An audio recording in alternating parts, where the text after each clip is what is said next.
ছবি দেখে ফাঁকা ঘরে ঠিক মতো লিখি। এখানে বল করে দিয়েছে, এই বলের মধ্যে সব সংখ্যা বসানো আছে।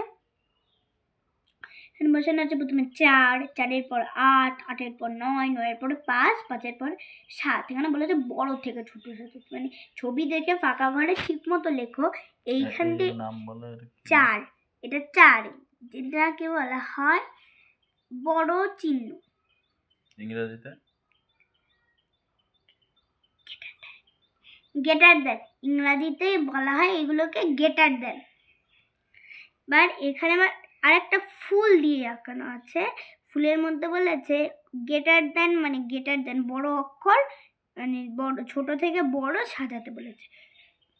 তাহলে এখানে একটু ছোটকে দেখে নিই আমরা 11। তাহলে আমরা 11-তে লিখব প্রথম ঘরে। তারপর 13, 13 একটু ছোট, মানে 11 থেকে একটু বড় হয়। 14, 14 তো নয়। তবে 17, 17, 19। এবার একটা ডাঙ্গি দিয়ে আছে, এই ডাঙ্গির মধ্যে লেখা আছে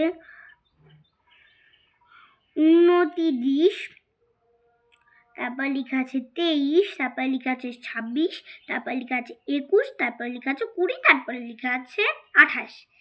এবারটা এখানে আমার খোপ দিয়ে দিয়েছে। এবার বলেছে এবার ছোট, মানে এখানে বড় থেকে ছোট, একে বলা হয় লেস দ্যান। তাহলে এটা 29, মানে এখানে সবার থেকে বড়, মানে এখানে সবার থেকে বড় 2, 10, 9, 29, 29 হলো। তবে এর থেকে একটু বড় 28, 2, 10, 8, 28।